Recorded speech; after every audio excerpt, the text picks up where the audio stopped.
Hello दोस्तों यदि आपने लोन ले रखा है किसी भी कंपनी से, किसी भी बैंक से, किसी भी एनबीएफसी फाइनेंस कंपनी से, किसी भी ऐप से, क्रेडिट कार्ड किसी भी प्रकार का है, आपका कोई फाइनेंस है, बाइक का, फोर व्हीलर, टू व्हीलर, किसी भी प्रकार का है, तो आरबीआई की न्यू गाइडलाइन आई है और ये गाइडलाइन सभी कस्टमर के हक में है।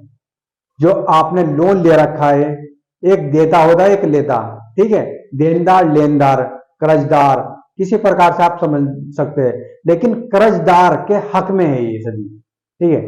देनदार के हक में इसमें 2024 में कुछ नहीं आया, लेकिन देनदार के में नहीं है, लेनदार के में है। तो यदि आपने ले रखा है तो सबसे पहले इंटरेस्ट समझेंगे कि इंटरेस्ट बदल दिया गया है।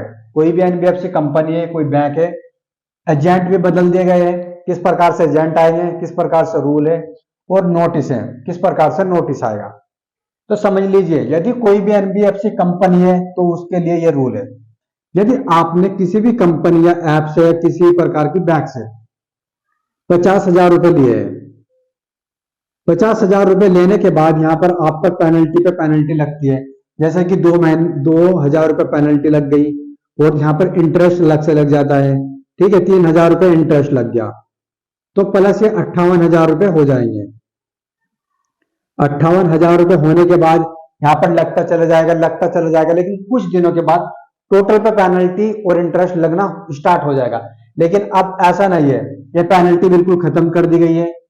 और इंटरेस्ट यदि 2,000 रुपए स्टार्ट हुआ है, 4% का इंटरेस्ट हुआ है, तो केवल वही इंटरेस्ट रहेगा। जैसे चक्रवर्ती, या 1 साल के बाद उस इंटरेस्ट पे पेनल्टी लगना, उस इंटरेस्ट पे डबल इंटरेस्ट कर देना, और इंटरेस्ट पे भी फिर इंटरेस्ट लगना, ये सब खत्म कर दी गई है।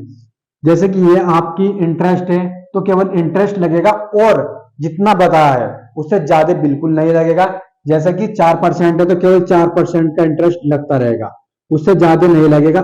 जब आप डिफॉल्टर बन जाएंगे उसके बाद सब कुछ खत्म होता चले जाएगा। यदि आप डिफॉल्टर बन गए, आपके रुपए हुए 50,000 या 90,000 हो गए, 70,000 हो गए, मान लो 70,000 रुपए से आप पे एक भी रुपया नहीं बढ़ेगा डिफॉल्टर के बाद। डिफॉल्टर के बाद ऐसा कर दिए कंपनी कि पेनल्टी और इंटरेस्ट लगता ही रहता है, लेकिन ये सब रूल बंद हो गए। केवल यहाँ पर आपको मूल देना पड़ेगा और प्लस इंटरेस्ट, जब से डिफॉल्टर नहीं थे। डिफॉल्टर बनने के बाद आप पे पेनल्टी और इंटरेस्ट रुक जाएगा। जैसे कि आप पे 70,000 या 60,000 जितने ही बने, केवल वे ही देने पड़ेंगे। यह रहा इंटरेस्ट। इंटरेस्ट में सभी व्यक्तियों को छूट मिलने वाली है, सभी कस्टमर को।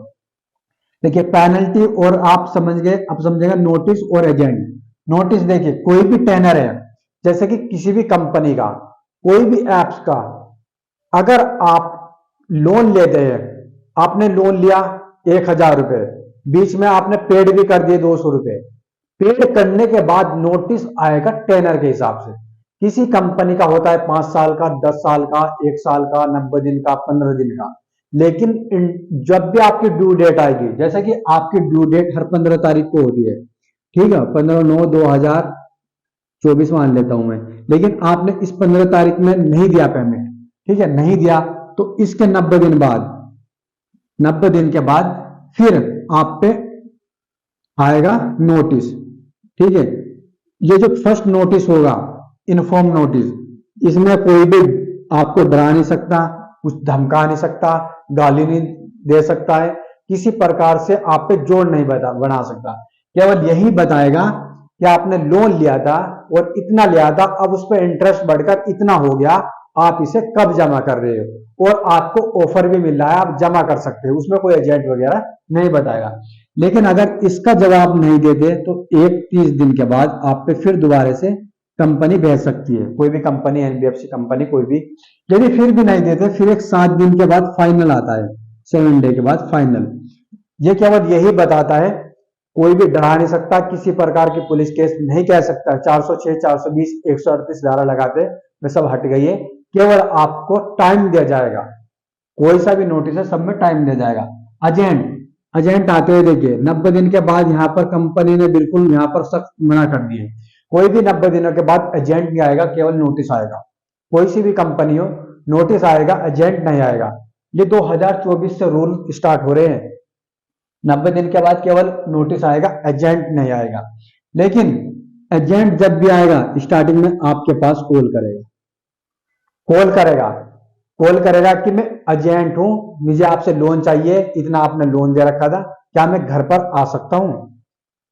अगर आपने नो, नहीं, आपका आंसर होता है नहीं, आप बिल्कुल घर पे नहीं आ सकते हैं, तो आपके घर बिल्कुल भी नो एंट्री, नो एंट्री, आपके घर कोई भी एजेंट नहीं आ सकता है यदि आपने मना कर दिया है। यदि यस कहते हैं आप कि हाँ आ सकते हैं सर, मेरा आपसे मिलने का टाइम है, तो आपके घर एजेंट आ जाएंगे, फिर हो सकती है आपके घर एंट्री। लेकिन अगर मना कर दिया आपने बिल्कुल कि नहीं सर एजेंट आप नहीं आ सकते, मैं घर पर नहीं हूं, आप जबरदस्ती यहां पर आ नहीं सकते, मेरे पास बैलेंस नहीं है, नहीं मेरा टाइम है, तो आपके घर बिल्कुल भी एजेंट नहीं आएंगे। और एजेंट का टाइम यहाँ पर 180 दिन कर दिए गए, और उसके बाद कभी भी एजेंट आ सकते हैं, लेकिन आपकी मर्जी से, यह नहीं कि पहले एजेंट आ जाएंगे, आपकी मर्जी से। यदि फिर भी कोई प्रॉब्लम है किसी भी चीज की, तो आप कमेंट बॉक्स में लिख सकते हैं।